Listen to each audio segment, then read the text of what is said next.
dalam 24 jam itu ada waktu yang dikhususkan oleh Allah. Kita gunakan apakah mau sholat. Jadi makanya nanti kan perimangannya begini, menjelang masuknya waktu maghrib itu paling bagus kita zikir.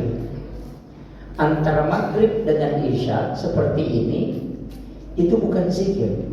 Yang paling utama adalah sholat sunat.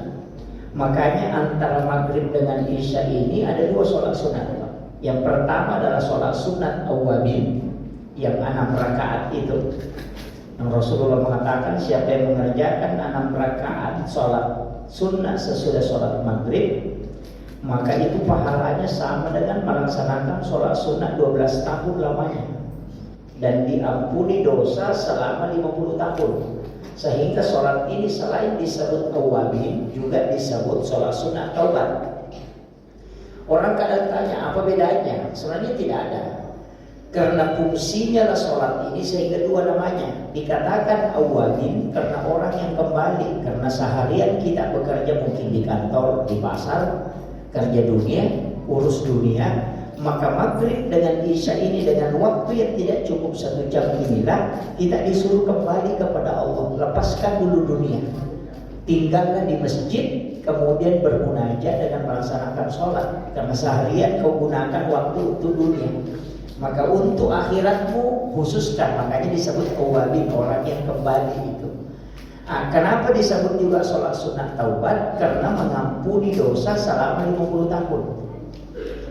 Jadi ini sholat sunnah, itu sholat Pak, itu 6 rakaat, 2 rakaat 1 salam. Makanya saya sering sampaikan jemaah, kalau tidak ada di kegiatan kalau sudah sholat maghrib, tidak usah pulang ke rumah.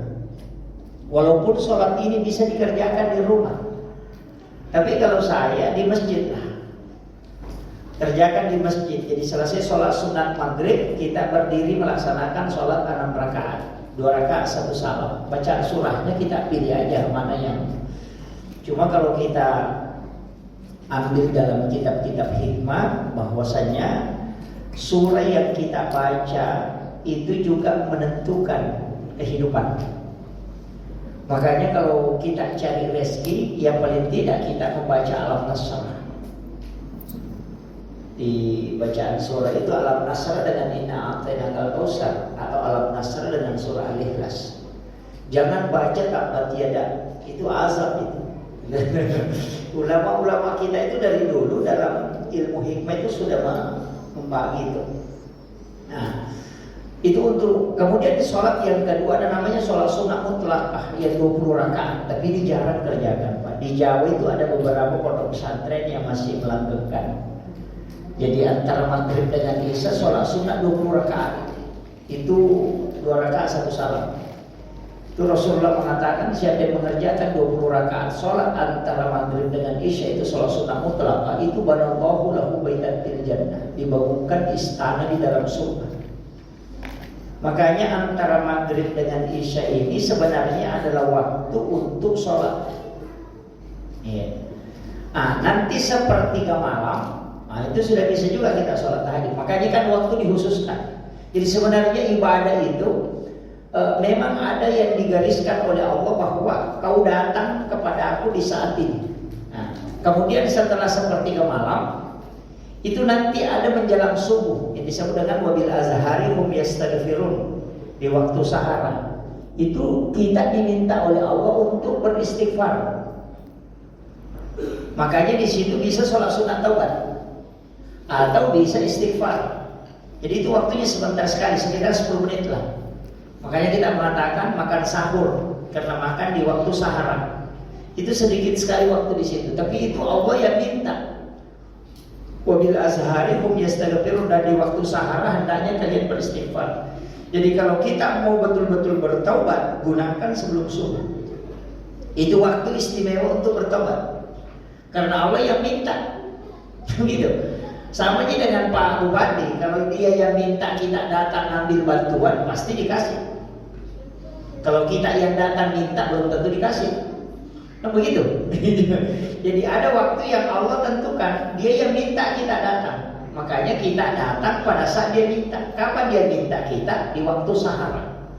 Jadi dalam Al-Quran itu dikatakan wabil azhari hum yastaghfirun, dan di waktu sahara hendaknya kalian beristighfar.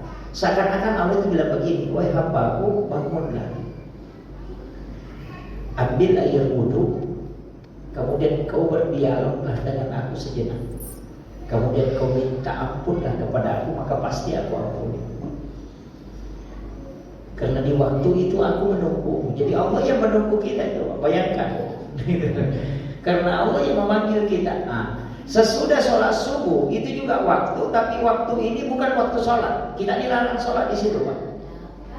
Jadi menjelang masuk maghrib itu juga kita dilarang sholat. Makanya kalau Imam Syafi'i, saya masih pakai Syafi'i, Pak. Kalau masuk ke dalam masjid ketika matahari sudah memerah itu tidak sholat sunat lagi, tinggal langsung duduk. Tapi ulama lain kan masih sholat sunat, namanya sholat sunat tahiyatul masjid. Kalau Syafi'i itu tidak. Ketika matahari sudah memerah itu tidak boleh sholat. Makanya waktu menjelang maghrib itu sebenarnya bukan sholat, tapi kita dizikir di situ. Nah, bacaan zikir yang paling utama di dalam Islam itu adalah Al-Quran. Yang paling utama.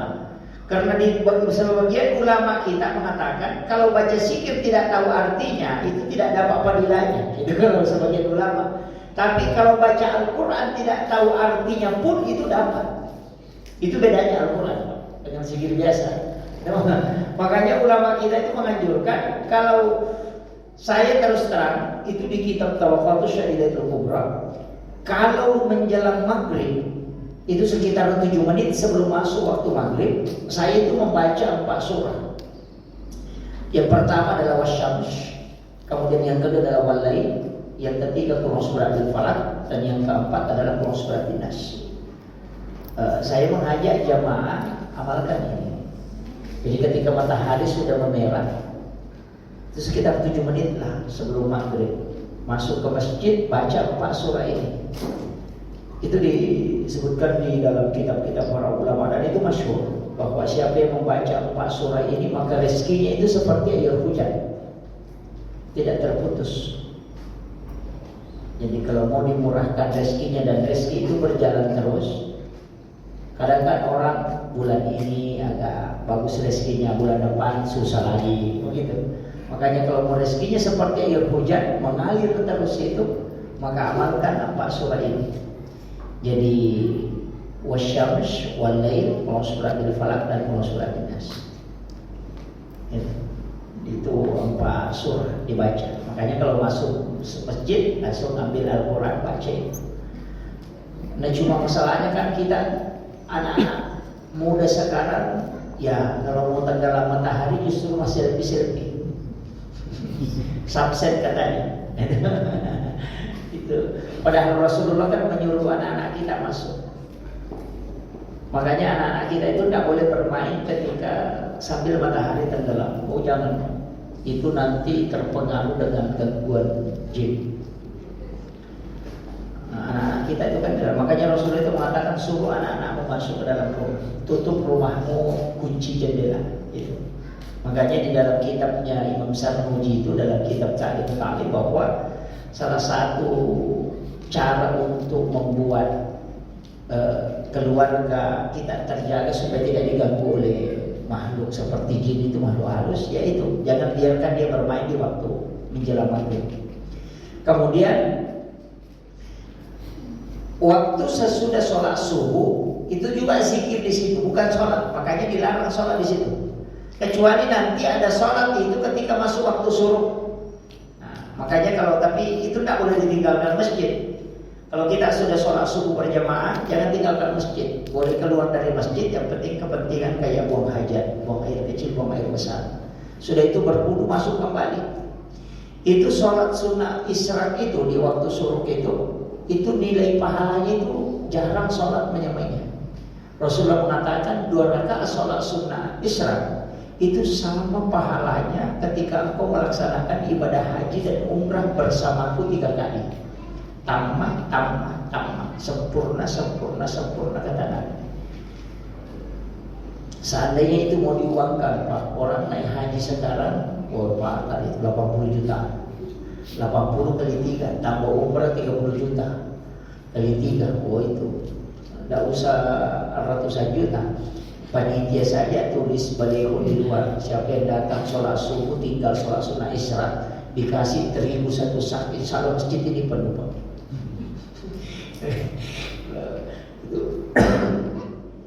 Itu keistimewaan sholat itu. Tapi di situ zikir. Jadi jangan sholat sesudah sholat subuh itu, jangan sholat dulu sampai masuknya waktu subuh. Jadi kita disuruh zikir, makanya zikir itu ada namanya zikir pagi dan petang.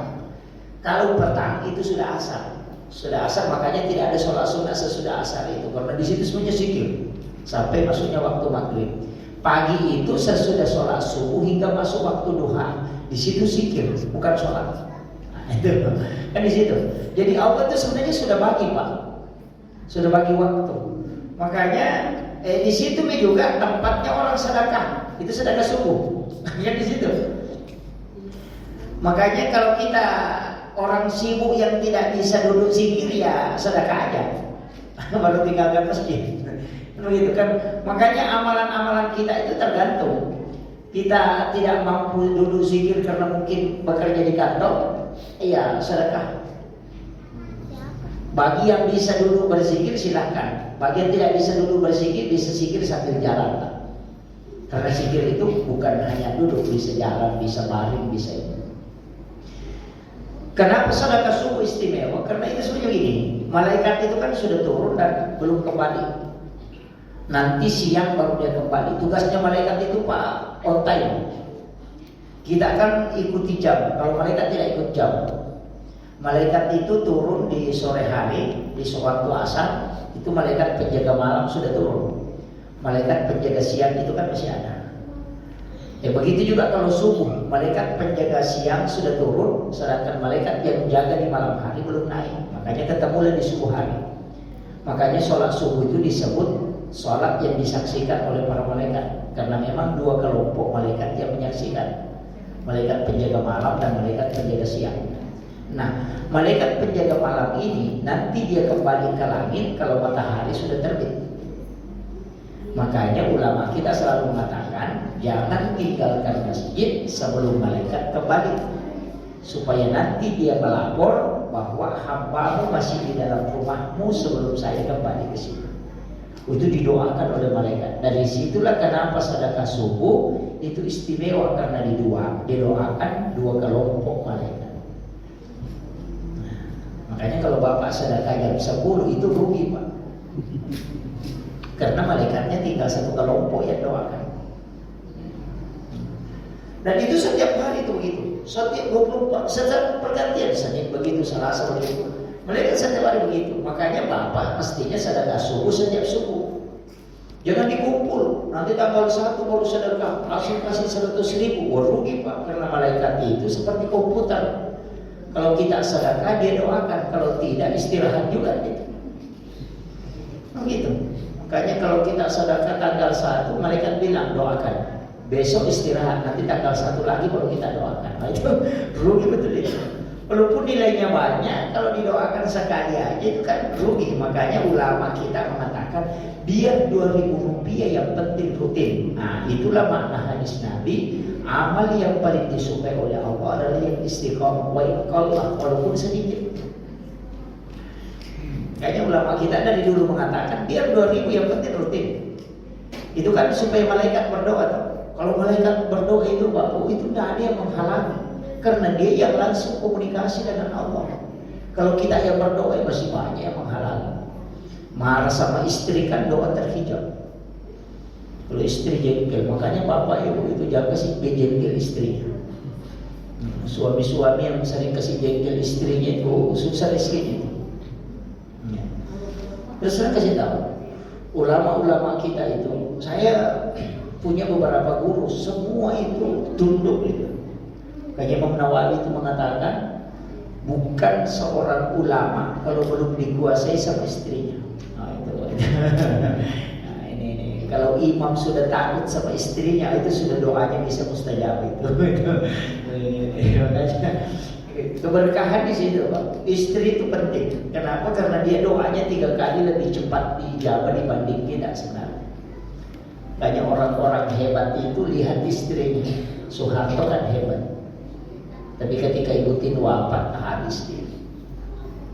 Habibie orang hebat, tapi ketika Ibu Ainun wafat tidak bisa melakukan apa-apa. Susilo Bambang Yudhoyono, siapa tidak mengakui, tapi ketika Ibu Ani wafat sampai hari ini tidak bisa mengakui, habis. Karena orang hebat itu siapa yang ada di sampingnya. Ini yang orang tidak bisa tahu. Kita selalu mengatakan perempuan kan tinggal di rumah. Oh iya, karena doanya itu yang membuat pintu langit terbuka.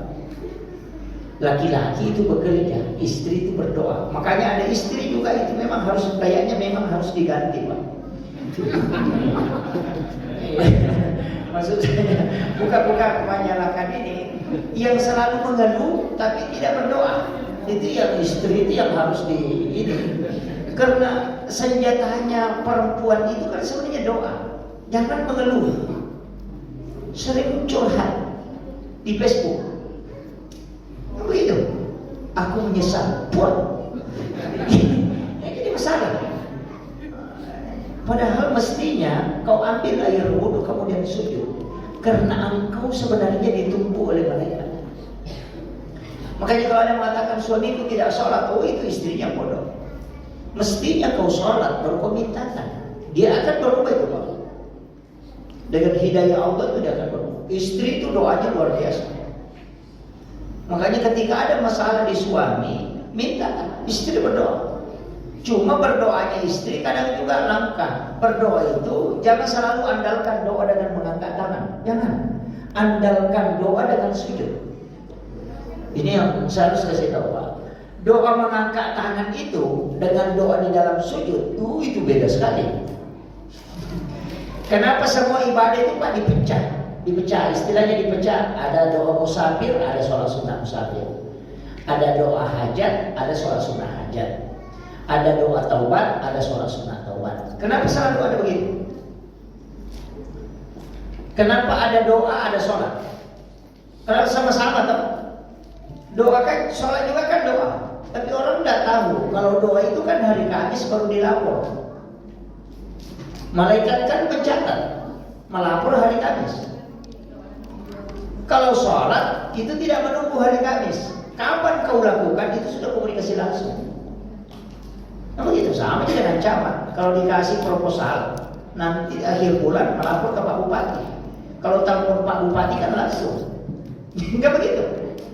Jadi makanya ulama kita mengatakan kalau mau bicara sama Allah, sholat. Bapak kalau mau ke Jakarta bisa naik kapal, tapi mungkin 1 bulan baru sampai. Kalau mau cepat ya naik pesawat. Tapi ada lebih cepat, menelpon saja. Begitu. Iya, sama aja dengan menghadap kepada Allah. Kau bisa menghadap dengan doa, tapi ingat malaikat itu nanti hari Kamis baru lapor. Jadi kalau suaminya ibu selingkuh hari Senin, berdoa nanti Kamis baru dilapor. Bisa-bisa menikah belum dilapor. Doa itu baru sampai. Kan begitu. Makanya kenapa sholat itu selalu menjadi solusi. Karena dia yang paling cepat, tidak menunggu laporan malaikat. Makanya ketika Rasul mengatakan, ketika engkau ada masalah, ambillah air wudhu kemudian berdialog langsunglah dengan Allah. Di waktu sujud itu adalah waktu tempat paling dekat seorang hamba dengan Tuhannya. Maka minta, jangan dilafazkan, cukup dalam hati. Allah Maha tahu. Nah, makanya ada namanya sholat sunnah hajat, ada namanya sholat sunnah istikharah, ada namanya sholat sunnah taubat, ada namanya sholat sunnah musafir. Karena kalau kita mau jalan misalnya ke Jakarta, kita cuma berdoa, hari Senin kita berangkat, kembali hari Rabu itu belum dilapor, Pak. Hari Kamis baru dilapor, kita sudah pulang belum dilapor. Tapi kalau kita sholat itu langsung terlapor. Makanya Nabi itu setiap keputusan pasti dari sholat diambil. Setiap masalah yang dia hadapi pasti di sholat. Istihara. Jadi apapun yang kamu lakukan minta dalam sholat. Karena istihara itu tidak pernah membuat orang menyesal. Itu aja kuncinya. Cuma kadang-kadang kita ini menganggap sholat ini terlalu formal. Istilahnya terlalu formal. Sholat yang nanti kita mau sholat, oh ini ada petunjuknya sholat begini. Padahal tidak. Nabi itu setiap masalah yang dia hadapi pasti dia sholat. Makanya ada namanya sholat sunnah mutlak. begitu. Jadi makanya ada sholat yang tidak dibatasi, Pak. Sholat hajat tidak pernah dibatasi. Sholat sunat taubat tidak pernah dibatasi. Kapanpun kau lakukan. Sholat sunat musafir tidak dibatasi. Yang dibatasi itu sholat fardu, subuh 2, duhur 4 itu dibatasi. Rawatibnya dibatasi, tapi untuk sholat sunat, sholat yang lain itu tidak dibatasi. Kenapa? Sesuai kebutuhan kita. Kan itu. Yang tidak punya keturunan minta dalam sholat. Itu komunikasi. Cuma kadang kita tidak yakin. Selalu mau pakai perantara. Doa itu kan begitu, Pak. Doa itu banyak yang menghalangi. Oh, banyak sekali. Tidak baku cocok dengan tetangga, masalah. Makan uang haram, masalah. Itu banyak sekali. Bertengkar sama istri, masalah. Itu begitu. Banyak menghalangi itu. Yang menghijab doa itu kan ada 40. Tapi kalau sholat, insya Allah tidak. Makanya kita yang paling cepat itu adalah sholat. Makanya jemaah sekalian, saya minta setiap kebutuhan kita, setiap masalah yang kita hadapi, ambil solusinya di dalam sholat. Kan semua komunikasi sudah ada, Pak. Nabi itu sudah dikasih, bisa dengan jalur doa, bisa dengan jalur umrah, bisa dengan jalur sedekah, bisa dengan jalur membaca Al-Quran. Tapi komunikasi paling tidak ada perantara, itu cuma sholat. Karena satu-satunya ibadah yang tidak bisa dicampur itu cuma sholat, Pak. Yang lain kan bisa. Orang puasa nonton TV kan puasanya tidak batal. Orang haji nonton TV makan tidak batal hajinya.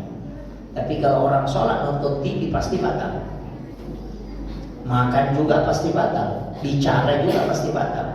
Orang puasa bicara, Pak, dia bicara berapa kali tidak batal puasanya. Tapi coba sholat.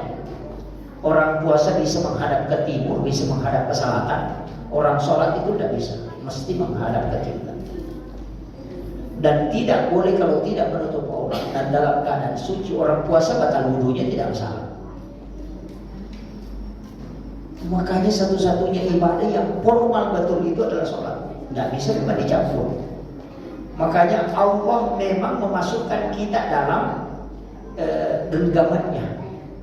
Walaupun nanti sholat itu bermacam-macam.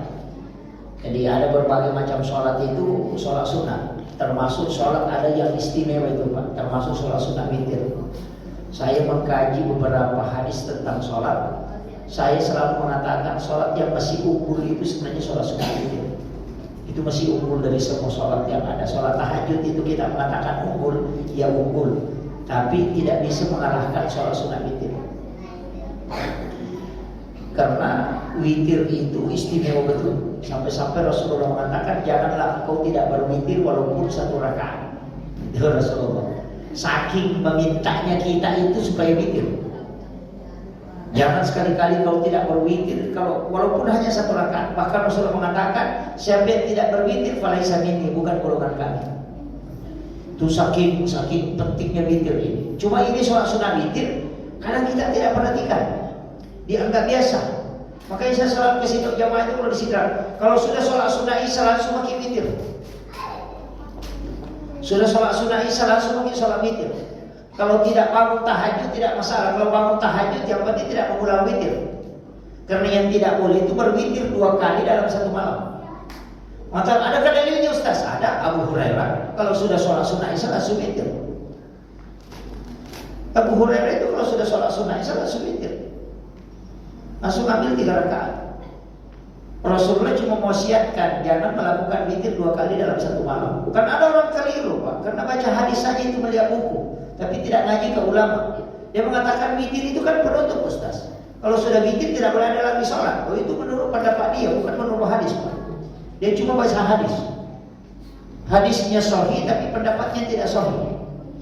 Itu Rasulullah mengatakan jadikan witirmu sebagai penutup. Karena tidak boleh berwitir sesudah sholat maghrib.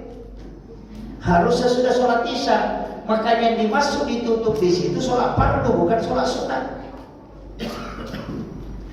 Makanya tidak boleh kalau witir kan malam. Tidak boleh dikerjakan kalau sudah sholat maghrib. Karena masih ada sholat isya. Makanya Nabi mengatakan akhirkan witirmu. Di hadis yang lain mengatakan jadikan sebagai penutup. Akhirkan itu artinya sesudah sholat isya ke witir. Makanya sesudah sholat isya itu kita witir. Jangan sudah sholat maghrib kau witir, walaupun itu sudah malam, tapi karena masih ada sholat isya. Makanya dia katakan akhirkan, jadikan dia penutup dari sholat fardu, bukan semua sholat. Cuma nanti kalau bangun sholat tahajud tidak usah witir, karena Nabi mengatakan la witrani illa billail, tidak boleh 2 kali berwitir dalam satu malam. Ini bukan tidak boleh sholat lagi kalau sudah witir, itu yang banyak kali lupa. Sudah witir tidak sholat lagi, wah itu patah itu. Ini cuma kalau kita mau ambil nanti witir terakhir tidak masalah, tapi ulama-ulama kita kebanyakan itu, termasuk saya Pak yang ambil syarat dari guru-guru kita itu, saya lebih memilih witir sesudah sholat isya atau ketika pulang ke rumah saya kerjakan, karena sholat sunat itu lebih utama kalau dikerjakan di rumah. Saya kalau sudah di rumah kerjakan sholat witir itu sebelum tidur. Kenapa? Ada beberapa alasan. Yang pertama, kenapa saya berwitir sebelum tidur? Itu Rasulullah mengatakan orang yang witir kemudian tidur dan meninggal dalam keadaan tidurnya, maka pasti dia masuk dalam lingkaran kekasih Allah. Jadi kalau mau jadi wali Pak gampang, cukup witir. Yang kedua, orang yang berwitir sebelum tidur pasti tidak mimpi buruk. Pasti. Dipastikan itu, kecuali sudah sholat subuh masih tidur, ya pasti mimpi buruk. Tapi sebelum subuh pasti tidak mimpi buruk orang yang sudah witir, karena Rasulullah mengatakan tidak akan diganggu jin orang yang sudah berwitir, karena dia sudah masuk dalam lingkaran genggaman Allah. Makanya kalau ada orang sudah berwitir kemudian tidur dan bermimpi, itu pasti isyarat. Ada maknanya itu. Cari saja itu, pasti ada, karena tidak mungkin syaitan mengganggu. Makanya ulama dari dulu tahu kalau mimpinya ada makna, karena dia sudah tahu pastikan. Makanya mimpinya ulama itu adalah sebagian dari nubuah.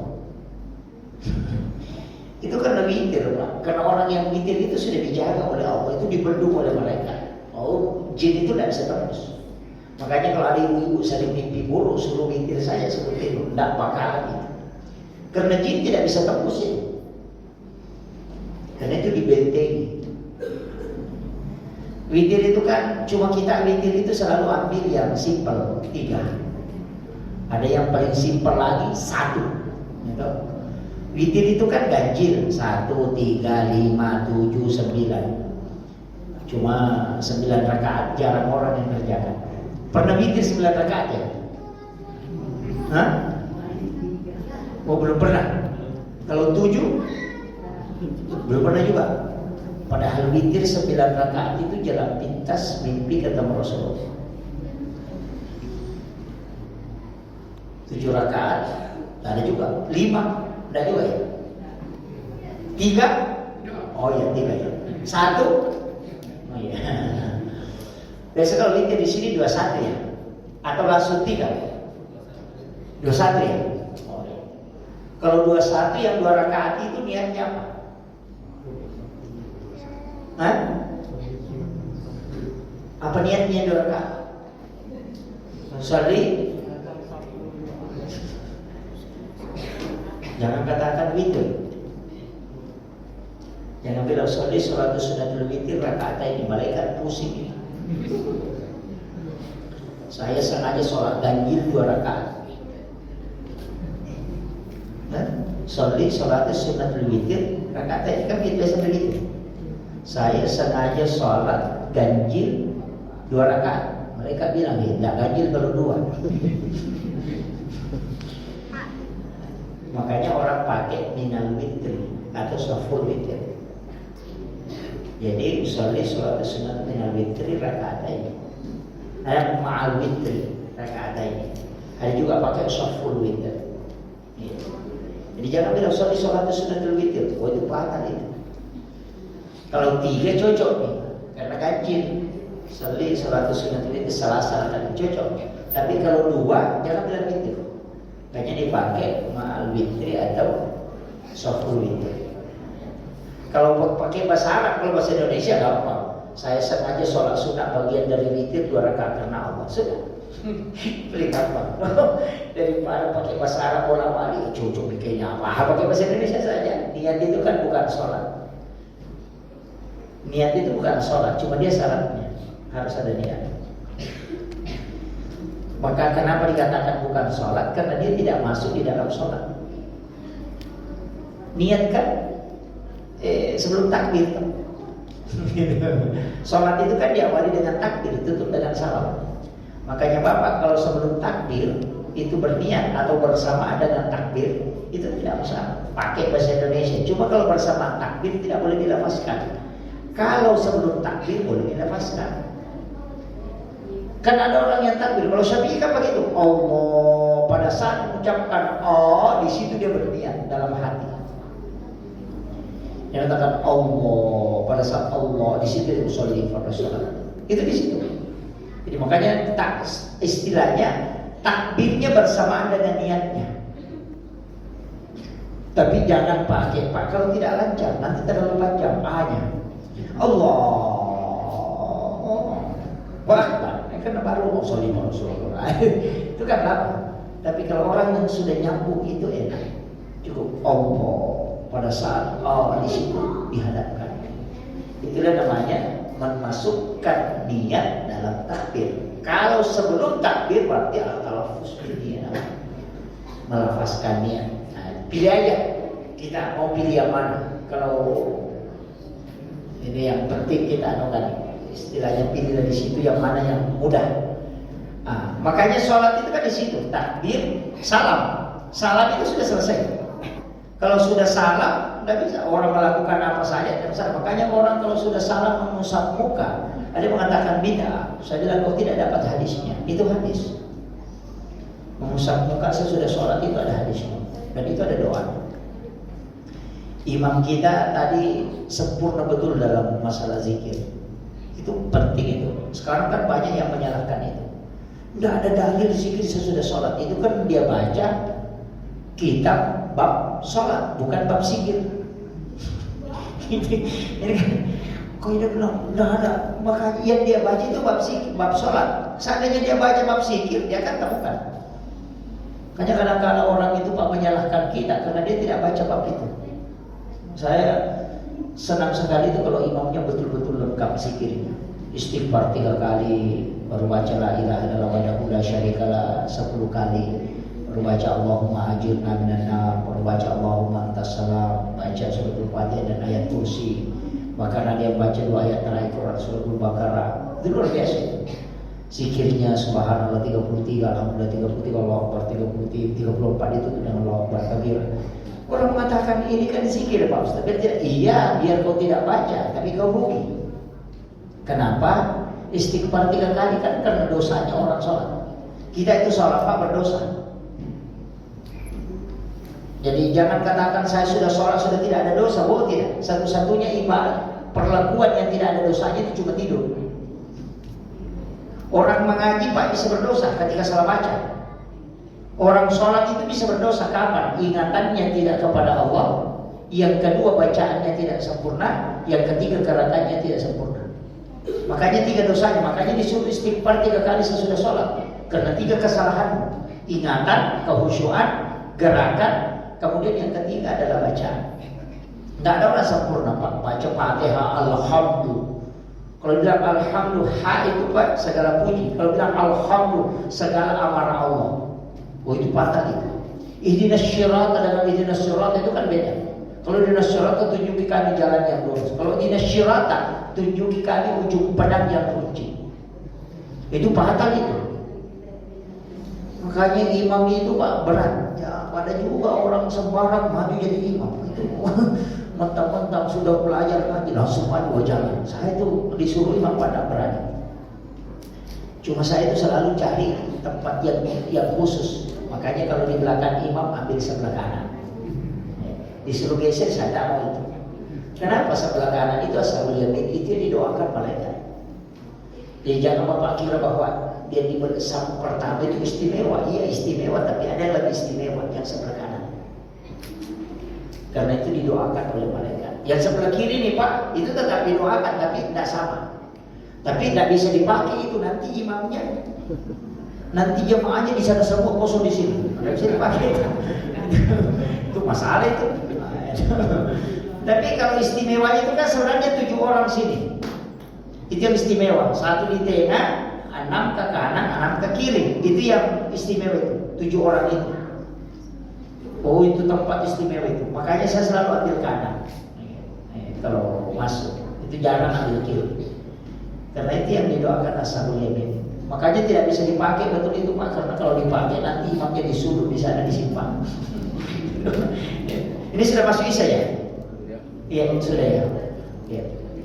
Jadi saya hanya sampaikan bahwa kita memanfaatkan betul ibadah-ibadah yang kita lakukan Bapak Ibu sekalian, manfaatkan betul. Jangan sampai saya tuh ada satu sholat itu yang ini yang penutup. Ada satu sholat sunat, itu sholat sunat duha.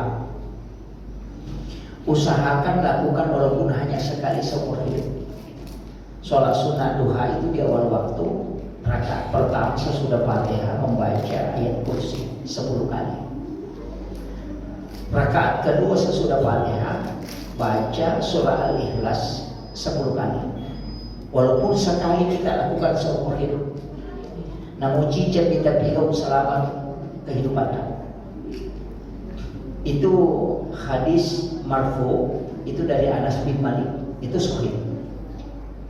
Ketika Rasulullah mengatakan, siapa yang sholat sunat duha di awal waktu, itu membaca sesudah suratul Fatihah di rakaat pertama membaca ayat kursi 10 kali dan surah Al-Ikhlas 10 kali di rakaat kedua, maka orang itu sudah dipastikan masuk dalam rahmat Allah. Makanya makanya itu tak ya kumeko nama simpo Allah Taala namun cicep mujama kerjakan di Bapak Ibu sekalian. Apalagi kalau mampu setiap hari, itu istimewa betul itu. Hanya itu yang penting saya sampaikan. Itu sholat sunat duha ya, sholat sunat duha. Ayat kursi. Kemarin ada jamaah saya salah paham. Dia kira saya mengatakan surah Yasin 10 kali. Dia bilang sampai jam 11 itu Pak Ustaz. Kenapa ya kursi sampai 9? Ternyata dia salah paham. Dia mengatakan ayat kursi bukan surah Yasin. Ayat kursi itu membaca. Jadi ayat kursi itu bisa setiap diawali, cukup awalnya baca basmalah. Kalau surah Al-Ikhlas setiap baca basmalah. Saya kira ini yang penting saya sampaikan. Mudah-mudahan ada hikmahnya. Tidak bisa petik karena ilmu begitu Pak. Jangan pernah berhenti belajar. Dimanapun kepada siapapun, kalau itu baik ambil.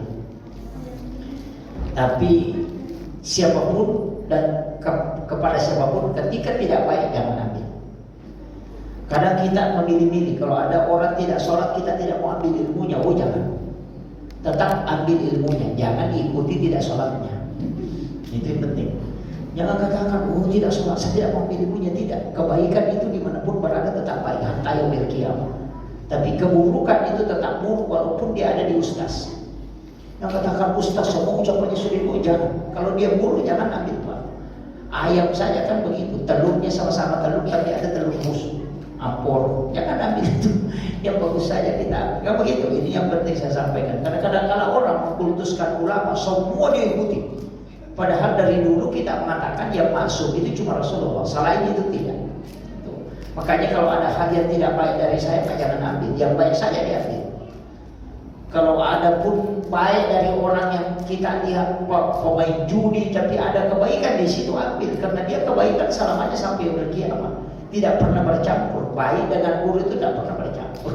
Jelas itu. Tapi di mana dia berada silakan ambil. Begitu aja kuncinya. Hidup begitu Pak. Jangan katakan saya mau ambil dari ulama, nanti ulamanya bikin bertengkar. Apalagi kalau masalah caleg, patah itu. Makanya saya bilang itu sudah mulai sekarang muncul. Tapi mudah-mudahan lah kita bersyukur. Orang Bugis ini Pak, merantau itu ada senjatanya. Itu empat ujung pena, ujung lidah, ujung padi dengan ujung kelamin. Itu orang Bugis kalau merantau. Ujung lidah hebat bicara. Kalau tidak bisa hebat bicara, ujung padi sekalian nakal. Supaya tetap dipakai. Kalau tidak bisa nakal, tidak penakut, tidak bisa juga bicara, ambil ujung ujung kelamin, nikahi bangsawan supaya kau jadi hebat di situ. Makanya Tenggaron itu kan dari situ. mengislamkan Raja Kutai dengan orang beda takkan, makanya itu kuncinya, makanya disebut Tagalog, Tanggana Arumi, itu kata orang Bugis.